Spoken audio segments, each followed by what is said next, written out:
Ini terjadi di tengah-tengah kita syuting. Buat gue pressure banget nih. Gue main, lawan main gue adalah eksekutif produser gue. How come? Ini membuat meng-elevate the look. Eskalator kali ya.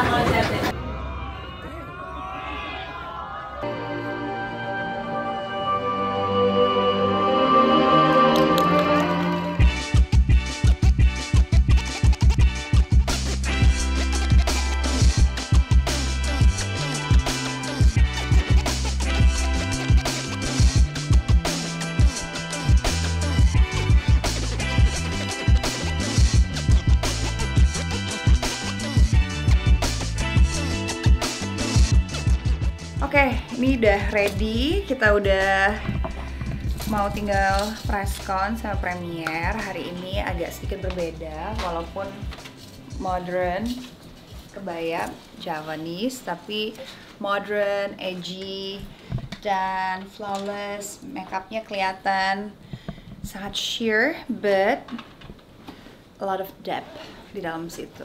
Terus of course dibalut dengan Bulgari karena ini membuat meng-elevate the look.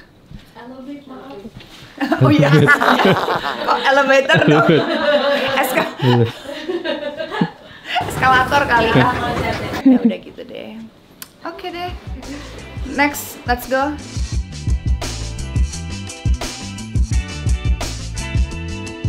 Sumala kalau lagi marah. Sumala kalau lagi marah. Semua kalau lagi marah. Lu namanya kalau lagi marah. Sumala kalau lagi jealous. Lu namanya kalau lagi jealous. Datang. Apa? Sumala kalau kangen. Iya. Oh, Sumala kangennya gitu. Ya, aneh banget. Oh gitu. Terus kalau gue Bedanya lu namanya kalau lagi kangen? Ibunya ada suaranya ya. Ngerti dia, paham banget ya. Enggak apa-apa ya. Sumala itu bukan dia. makanya Sumala itu anak kecilnya. Jadi siapa? Jadi ibunya. salah. Jadi ibunya. Yaudah Kak cerita. Sulastri. Yaudah nggak. Sulastri namanya. Oke nggak masalah. Yaudah nggak masalah. Oke. Hanya dulu. Bukan dia. Ini kalau kurang product knowledge. Oke nggak masalah.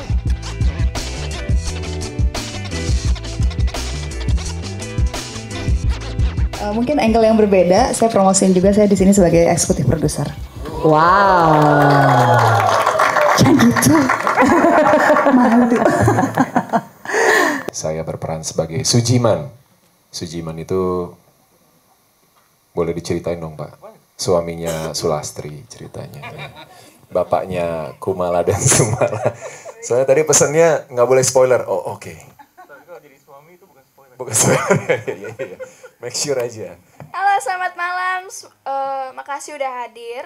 Aku Makaila Ros. Aku berperan sebagai Sumala dan Kumala, anaknya Sulastri dan Sujiman. Nah. Oke, terima kasih Makaila. Momen yang pas dan akhirnya waktu itu it's just apa ya? Kayak nggak tahu kenapa kepikiran aja gitu. Justru saya yang nanya Pak Rocky gitu loh. Kok udah ada apa partner yang lain kok nggak ngajak gue sih? Gitu sih sebenarnya lebih kayak ke situ. Terus iseng aja nanya, kok ngajak yang lain nggak ngajak gue? Emang mau jadi eksekutif produser? Ya udah ini. Ada film lagi nggak yang lain? Ada Santet Group itu. Oke, akhirnya masuk 2. Jujur pengalaman pertama. Kenapa aku pilih Rocky gitu dan Hitmakers, namanya aja udah Hitmakers ya. Mudah-mudahan ini jadi hit lagi dan membuat kita ya, maksudnya para investor atau eksekutif produser itu jadi nggak kapok ya pertama. Karena memang jujur ini pengalaman pertama, saya lebih deg-degannya di angka ya besok.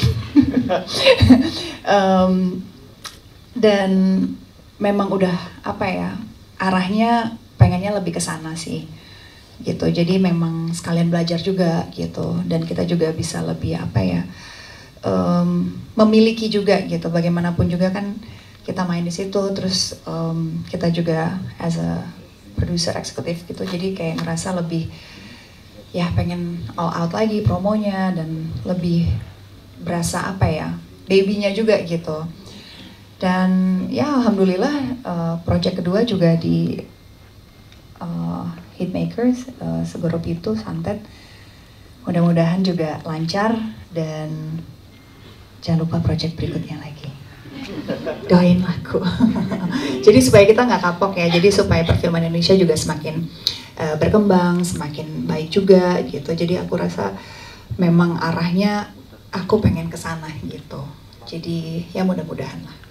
Bismillah gitu. Dan terima kasih juga Pak Rocky udah memberi kesempatan gitu untuk bergabung di project-projectnya. Terima kasih juga udah bergabung. Iya, mudah-mudahan sukses gitu. Amin. Amin. Thank you.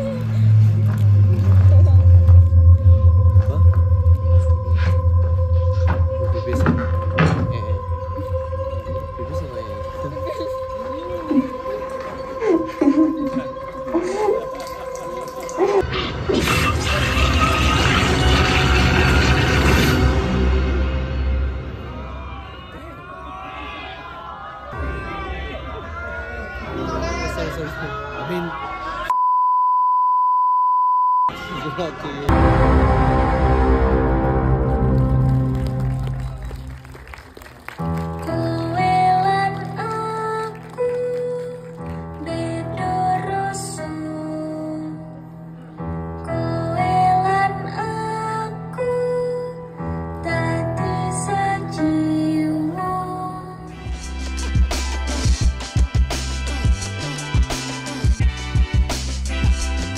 Ini cerita unik banget ya. Kita sering dengar legenda urban anak setan. Awas tuh, ntar ada anak setan. Wah, ntar lu gua kutuk jadi anak setan lu.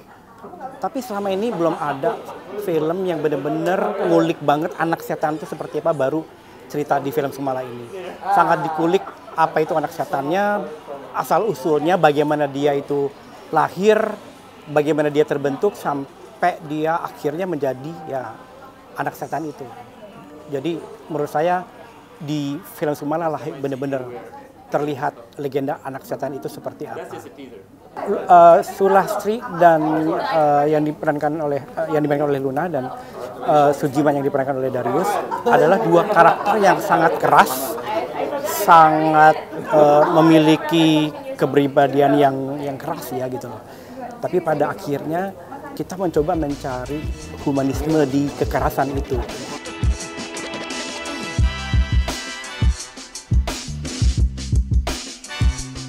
Experience-nya di pertama reading, pressure-nya gede banget. Aku baca skrip, aku langsung dua karakter. Gimana cara aku bisa nge-switch langsung dalam sehari, kan banyak banget scene-nya dalam sehari. Apalagi pas aku tahu sama Ibu Luna Maya, aku langsung wow, gimana nih?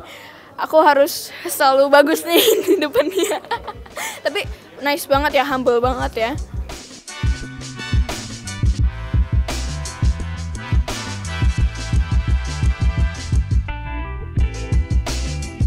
Di film ini mungkin pertama kali aku mainin karakter yang sangat keras gitu ya. Di era tahun 40 setting waktunya, periodenya. Jadi dengan budaya yang masih sangat patriarki, terus ada keturunan mungkin ningrat ya. Jadi ada kelas sosial tertentu yang mempengaruhi cara berpikir, cara bicara, cara pengambilan keputusan dan lain-lain. Sehingga memang karakter Sujiman itu begitu keras, cenderung tega, dan memang perlu proses yang cukup lama karena awalnya nggak begitu. Awalnya di skrip pertama itu Sujiman itu ya masih ada bisa mengungkapkan perasaannya gitu, masih ada komunikasi yang baik sama Sulastri, Tapi ada 3 perubahan besar selama kita proses reading, sampai terakhir di big reading juga Pak Rocky juga memberikan satu masukan yang menurut aku bagus banget, semakin bikin karakternya ini solid. Karena kita merasa bahwa hasil diskusi Mas Rizal, Pak Rocky, dan bareng sama para cast, merasa bahwa memang cerita ini akan berjalan ketika apa yang dilakukan oleh karakter Sujiman itu masuk akal gitu. Dan itu harus dilakukan dengan alasan yang kuat, sehingga nggak tiba-tiba, karena kan ini karakter driven semuanya ya, nggak tiba-tiba, oh karena harus ada Sumala jadi Sujiman harus begini, tapi Sumala ada karena Sujiman mengambil keputusan itu. Nah, dasar kenapa dia mengambil keputusan itu panjang banget. This is the fun fact ya. Jadi ketika kita lagi di tengah-tengah syuting, kita kan banyak nunggu karena cuaca, karena hujan segala macam. Jadi kita nunggu lebih dari yang seharusnya gitu. Jadi kita banyak ngobrol karena pemainnya cuma paling banyak berlima gitu. Di tengah obrolan-obrolan itu tiba-tiba hari keberapa ya, udah setengah jalan lebih kayaknya. Luna bilang, kayaknya gue tertarik deh buat join di sini gitu. Karena Rocky kan ternyata udah open nih buat partner dengan beberapa partner lain di luar Hitmaker gitu ya. Kenapa dia nggak ngajak gue telepon deh gitu. Jadi gue tahu awal mula dari dia dapat ide untuk akhirnya nelpon Pak Rocky dan bertanya tentang opportunity untuk join sebagai executive producer, dan akhirnya terjadi kesepakatan gitu. Dan aku bilang sama Luna, Lun gila ya, ini terjadi di tengah-tengah kita syuting, buat gue pressure banget nih, gue lawan main gue adalah executive producer gue, how come? But ya, Luna tetap profesional, nggak bawa embel-embel eksekutif produsernya, dan tetap bermain dengan luar biasa dan bikin semua orang tetap nyaman, dan itu penting banget gitu. Ketika berakting kan kita harus nyaman ya dengan semua, dengan lawan main, dengan cast, dengan kru gitu ya. Jadi itu bisa berjalan dengan baik semuanya gitu.